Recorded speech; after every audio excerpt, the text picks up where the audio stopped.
Yantiv. So Rabbi Yosef Reish Lakish Kano. So Reish Lakish was sitting before Rabbi Yehuda. Amar Hechi Avid. So Yehuda said, what should I do with the gift? Ashkele, if I accept the gift, Azil Umoda, then ultimately again his heretic, his name, will give thanks to his deity. And that's not good. Lo Ashkele, if I don't go ahead and accept it, Havile Eva, so it'll cause animosity.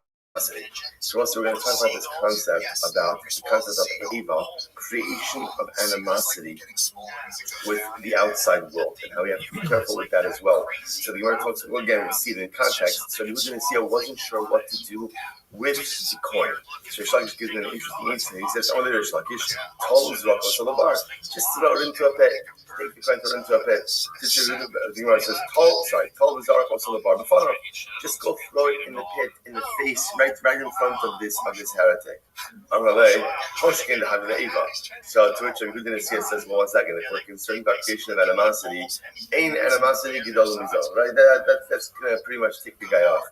So which Reish Lakish says, no, Kila Acha Yatu the Kamina. Reish Lakish says, I meant like kind of make it look like an accident. In other words, pretend like you tripped and like you lost the point. So in other words, obviously you can't hold on to it because holding on to a gift, and about it is actually even a different kind of case. Because remember, this case over here, this one in the next Mishnah, this case over here, the gift is actually being given on the yontif itself, which is even a bit more problematic than the 3 days before the yontif, as we'll discuss. So Reish Lakish essentially says to him, pretend like you tripped, you lost it, this way again. You don't keep the gift, but you also don't create any additional animosity. Okay, so we'll say, so how do we pass him to Reish Lakish, right? So at the end of the day over here, what do we do in this scenario? So remember again, so the Jew violated the rabbinic prohibition, transacted business with an akum on the 3 days before his Yom Tov. What is the halacha? So the Rambam Paskins and Nobles Avodah Zarah, Parak Kas halacha, there's like a lot of halachas in this packed into this one halacha over here. The Rambam writes, Avar v'nasa niman va'osa shlosh yamim harei ze mutter b'hano. So Rambam Paskins that if you violated and you transacted business on the 3 days before the Yom Tov, you are permitted to benefit from the proceeds. So the Rambam Paskins like Reish Lakish. However, the Rambam does a very interesting. However, if you transact business or any of these transactions with an akum on their Yom Tov itself, then the proceeds are aser bano. Right? So 3 days before, if you violated mutter bano, you could benefit from it. On the Yom Tov itself, can't benefit from it. All right, incredible. Let's go back to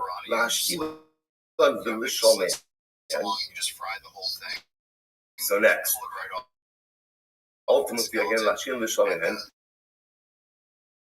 So what about lending them or borrowing from them? So again, the Mishnah said both of these are prohibited in the 3 days before the Yom Tov. So I understand why I can't lend something to an akum in the 3 days before his Yom Tov. Right? He now has additional assets to his name. So the Gemara says, however, why can't I borrow from him? Right? At the end of the day, to borrow from him, again, that's diminishing what he has. So why should that be prohibited? Rabbi says we're concerned that if you borrow from them, you may come to go ahead and lend to them. That's Rabbi. Rabbi says no. So Rabbi says no. The issue over here is in general, the akum is going to go ahead and give thanks to his deity. Rabbi says we're going to see this machlokas occur over and over. So what Rabbi is really saying is like this: when an akum sees that a Jew is dependent on him, that gives him simcha. So fascinating, right? Now, what does the world want? What has the world always wanted? The world has always wanted subservient Jews. That's what the world wants. The world always wants dependent Jews. So Lemaisa again, and that's why the world has such difficulty seeing when Jews stand up for themselves, and when Jews fight back, and when Jews don't have to rely on others. In any event, so Rabbi says over here that when the Jew borrows from the akum, as much as from an asset perspective, the akum has less. At the end of the day, he still will give thanks to his deity because the Jew is dependent on him. Therefore, again, you can't borrow or lend.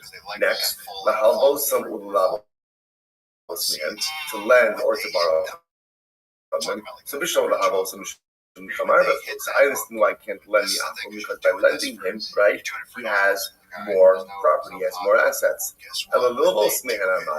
But why can't I borrow from him? Because again, the assumption over here is when you borrow, you're diminishing the assets of the Akum. So we're concerned that if we allow you to go ahead and borrow from them, you may come to lend them. Rabbi once again says, no, all of this is because when the Akum sees that the Jew is dependent on him, he will give thanks to his deity. Incredible. So the Gemara goes like there. Bishlama, the forerun. First one, like the forerun to go ahead and literally again pay back the Akum and to collect payments from him. So the Gemara says Bishlama the so I understand why I can't pay him back. Bishlam the Kamar because at the end of the day I'm increasing his assets. But again, ultimately to exact payment from the Akum, that's diminishing his assets. Why should that not be mutter?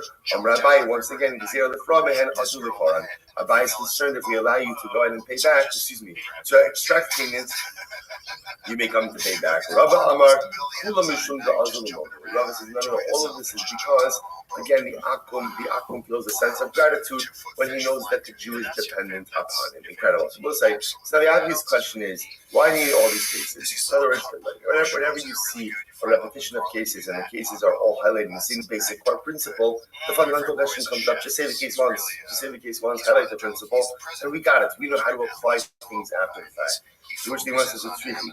We need all of these cases. Why? So, because if the Tana finished would have just prohibited doing business with an Akum in the 3 days before Yom Tiv, you shouldn't come out because again, obviously, if you're purchasing something from the Akum, he's gaining money. It makes sense that we'll go and give gratitude to his deity. But I would have thought that, like, to borrow money from the Akum would have been fine, to borrow something, because when you borrow something, you're taking the object away from the person. That wouldn't be a source of gratitude to the Akum. Therefore, I would have thought that would be mutter. And if it would have just said you can't borrow from the Akum, because when someone has to borrow something from you, what does that show? When someone has to borrow something from you, what does that show? I have and you don't. Right? I have and you don't. So you're dependent on me. So I thought, okay, therefore I can't do that with an Akum because he's going to go ahead and give gratitude to his deity. About Lilvos, man, but ultimately, again, to borrow money from an Akum, that's Sarah Ba'alma. It's very interesting. To borrow money from someone only causes the lender sad. Right? Why does it cause the lender sad? Because ultimately, again, he doesn't know if he's going to get paid back. So the Gemara says, as whenever you lend money, there's always the possibility that you will not get paid back. So therefore, I would have thought that should have been mutter. Akum's not going to have simcha from that. So the Gemara is right there. I'm going to get my money back one way or another. I'm going to extract my money from the Jew. But let's say to extract payments from an Akum, I would have thought that's mutter. Because there's no simcha involved in that. Therefore, he's not going to go ahead and give thanks to his deity. And I would have thought that would be mutter. Extrapolate one from the other. Bottom line, all of these things are going to be prohibited, either because the Akum is going to be happy, because at the end of the day, he's gained something additional and going to give thanks to his deity, or he's going to be happy because someone else is dependent on him. The fact that someone else is dependent on him highlights his aggrandized status, and therefore he's going to give thanks to his deity as a result of that. And a Jew can't be involved in anything that in any way amplifies, increases, or enhances the relationship between the Akum and his deity. Okay, incredible. But who's over in his front? So let's remember again, Rabbi Yehuda holds the halacha l'maisa. You are allowed to go ahead and extract payment from an Akum 3 days before, right? In front of the you can't collect payment. Why? Because Rabbi Yehuda assumes that halacha l'maisa, there's no simcha involved in going ahead and paying your debts. So therefore, again, the Akum is not going to come to go ahead and give thanks to his deity because he repaid his debt. Interestingly enough, the Tanakama says, the Rabbanan say no. Why? Because even if he's distressed, right in the moment about paying back, he'll be happy in the long run. He'll be happy in the long run, because since he paid off, instead he'll be happy later on, and therefore he can't extract gains. The Gemara, 1 second. The Gemara says, I don't understand.